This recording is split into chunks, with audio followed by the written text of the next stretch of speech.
அஸ்ஸலாமு அலைக்கும் வரஹ்மத்துல்லாஹி வபரகாத்துஹு. அன்புக்குரிய சகோதர சகோதரிகளே, இன்னைக்கு ஒரு ஆச்சரியமான, குறிப்பாக நமக்கு மிகப்பெரிய ஆச்சரியத்தையும் பிரமிப்பையும் தரக்கூடிய ஒரு கதையை நான் உங்களுக்கு சொல்ல போகிறேன். ஒரு ஊரிலே ஒரு பெரிய செல்வந்தரான மனிதர் இருந்தார். நல்ல பெரிய வியாபாரி. வியாபாரின்னா அதாவது கோடிகளிலே வியாபாரம் செய்யக்கூடியவர். ஆனால் ஒரு நாள் அவருக்கு ஒரு நோய் வந்து படுத்துட்டாரு. சில நாட்கள் அந்த படுக்கை நீண்டது. கடைசியில் அவருக்கு ட்ரீட்மெண்ட் எடுத்துக்கலாம்னு சொல்லி அவர் இருந்த பகுதியில் இருந்த ஒரு பெரிய மருத்துவமனைக்கு கொண்டு போனாங்க. அங்கே செக் பண்ணி பார்த்தாங்க. இதில் ஏதோ எங்களுக்கு சந்தேகம் இருக்கிற மாதிரி இருக்குது. நீங்கள் இங்கேருந்து இந்த ஊரில் இருக்கக்கூடிய முக்கிய ஹாஸ்பிட்டலுக்கு நீங்கள் போங்க, அவங்க தெளிவான முறையில் உங்களுக்கு காமிச்சிருவாங்கன்னு சொல்லி அனுப்பி வச்சாங்க. அவர் அங்கே கூட்டு போனாங்க. அவங்களுடைய பிள்ளைங்க போய் எல்லாம் செக்கப் பண்ணி பார்த்தா கடைசியில் என்ன அப்படின்னா, அவருடைய நுரையீரலில் புற்றுநோய். நுரையீரல் புற்றுநோய். புற்றுநோய் என்றால் ஸ்டேஜ்லாம் கடந்து அது அது அதனுடைய இறுதி கட்டத்துக்கு வந்துடுச்சு. ஏன்னா பல புற்றுநோய்களினுடைய அந்த வெளிப்பாடு ஆரம்ப கட்டத்தில் தெரிவதே இல்லையே. ஒரு சில நபர்களுக்கு தெரிகிறது, ஆனால் அதிகப்படியான நபர்களுக்கு தெரிவதே இல்லை இல்லையா? அப்போ அதனுடைய ஸ்டேஜ்லாம் தாண்டி அதனுடைய இறுதி கட்டத்துக்கு வந்துடுச்சு. இங்கே நாங்கள் மருத்துவம் செய்கிறது, வைத்தியம் கொடுக்கறது ரொம்ப பெரிய கஷ்டம்.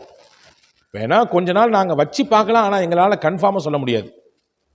எங்களால் இதை வந்து கன்ஃபார்மாக கிளியராக நாங்கள் முழுமையாக இதுக்கு தீர்வை சொல்ல முடியுமான்னு தெரியலை. நீங்கள் வேணால் ஒரு குறிப்பிட்ட நாட்டை சொன்னாங்க, அந்த நாட்டில் போய் அங்கே இதுக்கு நல்ல ட்ரீட்மெண்ட் இருக்குது, ட்ரை பண்ணி பாருங்கள், அங்கேயும் 100% நாங்கள் சொல்ல மாட்டோம் அப்படின்னு சொன்ன உடனே ஒரு குறிப்பிட்ட நாட்கள் வந்ததற்கு அந்த பிள்ளைங்க அந்த மருத்துவமனையிலேயே வச்சு வைத்தியம் பண்ணாங்க. எந்த இம்ப்ரூவுமே இல்லை, எந்த ஒரு முன்னேற்றமுமே இல்லை. அது ரமதானுடைய மாதம். ரமதானுடைய மாதம் என்றால் முஸ்லீம்கள் எல்லாம் நோன்பு வைக்கக்கூடிய புனிதமான ரமதானுடைய மாதம். அது 20 நாட்கள் ஓடிவிட்டது. கடைசி 10 நாட்கள் மிச்சம். இப்போ அவர் அந்த பெரிய வியாபாரி, ஒரு அந்த பெரிய முதலாளி தானே அவர் தன்னுடைய பிள்ளைகள்லாம் கூப்பிட்டு சொன்னார், என்னை வீட்டுக்கு கூப்பிட்டு போயிருங்க, என்னை தான் முடியாது, என்ன முன்னேற்றமும் இல்லைன்னு சொல்கிறாங்கல்ல, இங்கே வச்சே என்னுடைய ரூஹு போகிறதுக்கு பதிலாக வீட்டுக்கு கூப்பிட்டு போயிருங்க. பேரன் பேத்திங்க, குடும்ப மக்கள், உறவுகள் எல்லாத்தையும் பார்த்து நிம்மதியான சில நாட்கள் கழித்து விட்டு அங்கேயே என்னுடைய உயிர் போனாலும் பரவாயில்லை, ஆனால் மருத்துவமனையில் வச்சு போக வேண்டாம் என்று மிகுந்த அன்போடு கேட்டுக்கொண்டதுனாலே, கரிசனத்தோடு கேட்டுக்கொண்டதுனாலே அவங்களுடைய பிள்ளைங்கள்லாம் சரி அப்பாவை டிசார்ஜ் பண்ணி வீட்டுக்கு கூட்டு போயிடலான்னு சொல்லி வீட்டுக்கு கூட்டு போயிட்டாங்க. வீட்டில் போன பின்னாடி நண்பர்கள், தெரிந்தவர்கள், ஊரில் முக்கியஸ்தரில் ஒரு பெரிய செல்வந்தரில் முக்கியமான நபர்கள்லாம் அவரை சந்திக்க வர்றாங்க, நோய் விசாரிக்க வர்றாங்க. அப்படி வந்துட்டு போனவங்கள அந்த ஊரில் இருந்த ஒரு முக்கியமான ஒரு மகான், ஒரு குருமகான், ரொம்ப பெரிய ஆன்மீகத்தில் ஈடுபாடு உள்ளவர். அவர் வந்தார். வந்து பார்த்து முழுமையாக அவரை அப்படி மேலேருந்து கீழே வரையே பார்த்தாரு. பார்த்துட்டு அவர்கிட்ட சொன்னார், இந்த மாதிரி உங்களுக்கு பெரிய நோய் தான், ஆனால் இதுக்கும் தீர்வு உண்டு, தீர்வு இல்லைங்கிறது எதுவுமே கிடையாது. இறைவன் எந்த நோயை வைத்தாலும் அதற்கு மருந்தையும் அல்லாஹ் வைத்திருக்கிறான். எனவே தீர்வு உண்டு. என்ன தீர்வுன்னு கேட்டார் அந்த பெரிய செல்வந்தர். இவர் சொன்னார், ஒன்றும் இல்லை, இந்த ஊரில் யார் ரொம்ப கஷ்டத்துலையும் வறுமையிலையும் கடுமையான மன உளைச்சல் இருக்கிறாங்களோ அவங்கள கண்டெடுத்து அவங்களுக்கான வாழ்க்கைக்கான அனைத்து விஷயத்தையும் சிறப்பாக நிறைவாக செய்து கொடுங்க, அல்லாஹ் அதன் மூலமாக உங்களுக்கு இந்த நோயிலிருந்து விடுதலை கொடுப்பான். என்ன சொன்னாங்க?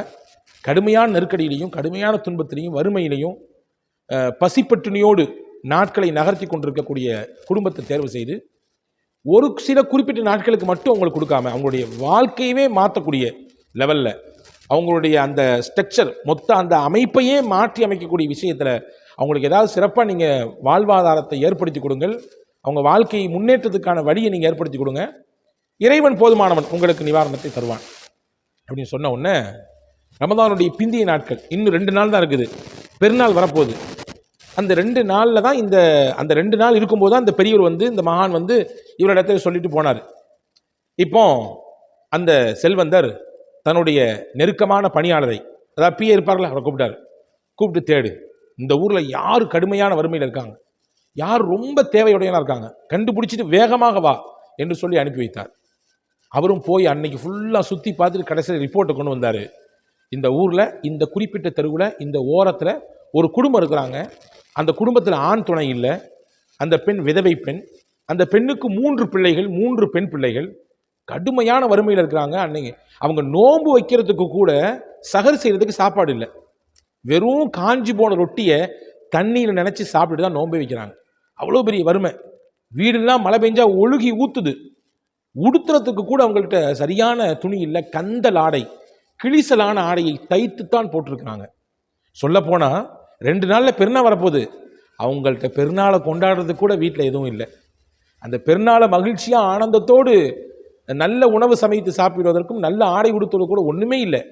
அவ்வளவு பின்தங்கிய நிலையில் இருக்கிறாங்க என்று கள ஆய்வு செய்து முழுமையான ரிப்போர்ட்டை கொண்டு வந்து கொடுத்தாரு.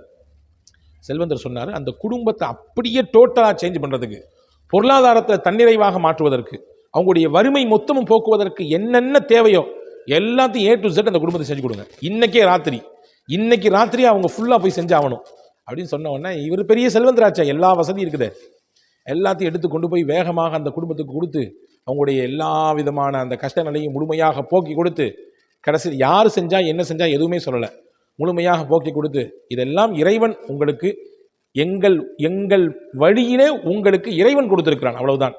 என்னுடைய உஸ்தாத் சொல்லுவாங்க, நம்ம ஒருத்தர் கொடுக்கும் பொழுது எப்படி கொடுக்கணும்? மினல்லா இலல்லா, அல்லாஹ் தந்தான், அல்லாஹ் உங்களுக்கு தருகிறான். எனக்கு கொடுத்தது அல்லாஹ் தான், இப்போ என் மூலமாக உங்களுக்கு தர்றது அல்லாஹ் தான், அவ்வளோதான். நான் கொடுத்தேன்னு சொல்லி பெருமைப்படுறதுக்கு ஒன்றுமே இல்லை. என்கிட்ட என்ன இருக்குது? ஒன்றும் கிடையாது.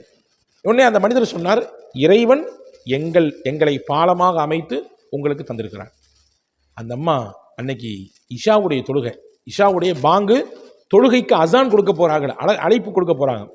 அந்த நேரத்திலே கண்ணீரோடு அந்த பெண்மணி, அந்த விதவை பெண்ணும் அந்த குழந்தைகளும் இறைவனிடத்திலே கையேந்தி ஒரு துவா செய்தார்கள். என்ன துவா செய்தார்கள்?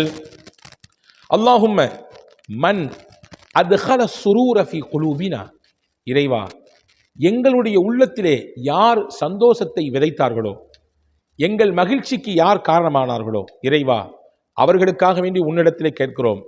இன்னி அஸ்அலுக அன் துத்கில சுரூர ஃபீ கல்பிஹி, அவருடைய உள்ளத்திற்கு நீ சந்தோஷத்தை கொண்டு போய் சேர்த்து விடு. ஃபலா துரிஹி ஹுஸ்னன் பஅதல் யௌமி அபதா, இன்றைய நாளைக்கு பிறகு அவருக்கு எந்த ஒரு கவலையையும் நீ கொடுத்து விடாதே என்று மனதார கண்ணீர் வடித்துக்கொண்டு அந்த விதவை பெண்மணி துவா செய்தார்கள். இந்த துவாவை கேட்டுட்டு அந்த பணியாளர், அந்த பிஏ நேர வீட்டுக்கு போனார். யாரை? தன்னுடைய முதலாளியை பார்க்கறதுக்கு. படுக்கையிலே புற்றுநோயினுடைய முற்றி போய் மரணத்தின் வாசலிலே கிடந்த அந்த மனிதரை பார்க்கதற்காக நீ வேக வேகமாக செய்தி சொல்ல போனார். என்ன ஆச்சரியம்! படுக்கையிலே, மரணப்படுக்கையில் இருந்தவர் எழுந்து உட்கார்ந்து தைரியத்தோடு தெம்பாக அமர்ந்திருக்கிறார்.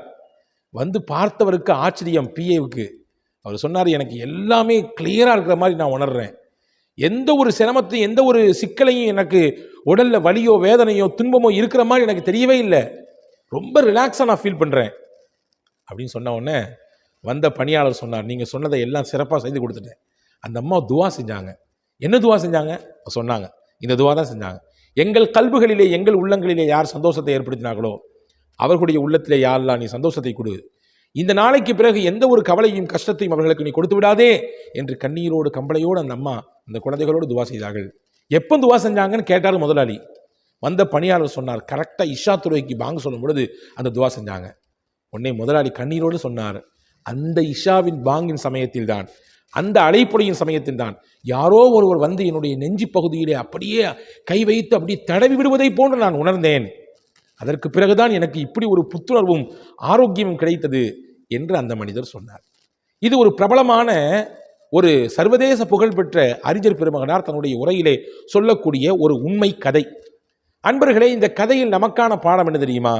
ஒருவருடைய உள்ளத்திலே சந்தோஷத்தை நாம் ஏற்படுத்தினால் அதுவே நம்முடைய எல்லா விதமான கஷ்டங்களையும் எல்லா விதமான நோய்களுக்கும் தீர்வாக அமையும். இதுக்கு நேர் மாற்றமாக ஒருத்தருடைய உள்ளத்தில் சந்தோஷத்துக்கு பதிலாக வெறுப்பையும் அல்லது பகையையும் அல்லது ஒரு விதமான நெருக்கடியையும் நம்ம ஏற்படுத்திட்டோம்னா அல்லாஹ் பாதுகாக்கணும், அதுவே நமக்கு எதிராகவும் மாறிவிடும். எனவே இந்த நிகழ்ச்சி, இந்த உண்மை நிகழ்வு நமக்கு தரக்கூடிய மிகப்பெரிய பாடமாக இருக்கிறது. ரசூலுல்லாஹி ஸல்லல்லாஹு அலைஹி வஸல்லம் சொன்னார்கள், நாம் செய்யக்கூடிய உதவி இருக்கிறதே, தர்மம் இருக்கிறதே, அது நமக்கு ஏற்படக்கூடிய பல இடர்களை அல்லது நமக்கு ஏற்பட்டுவிட்ட பல சிக்கல்களை அது மாற்றிவிடும் என்றார்கள் நபிகள் பெருமானார் ஸல்லல்லாஹு அலைஹி வஸல்லம். இந்த உண்மை நிகழ்ச்சியை உள்வாங்கிக் கொண்டு இதன் மூலமாக நம்முடைய வாழ்க்கையை நாம் சீர்தூக்கி பார்த்துக் கொள்வோம். வாழும் காலம் வரை அனைவருக்கும் மகிழ்ச்சியை கொடுப்போம், சந்தோஷத்தை கொடுப்போம். நாம் செய்யக்கூடிய செயல்களிலேயே சிறந்த செயல் எது என்று நபிகள் அடையாளப்படுத்தினார்கள். சுரூருன் துதுகிலுஹு அலா கல்வி முஸ்லிமின், ஒருவருடைய உள்ளத்திலே நீங்கள் சந்தோஷத்தை ஏற்படுத்துவதுதான் நீங்கள் செய்யும் செயலிலேயே சிறந்த செயல். சந்தோஷத்தை கொடுப்போம், கவலைகளை போக்குவோம், வாருங்கள் வளமாக வாழுவோம்.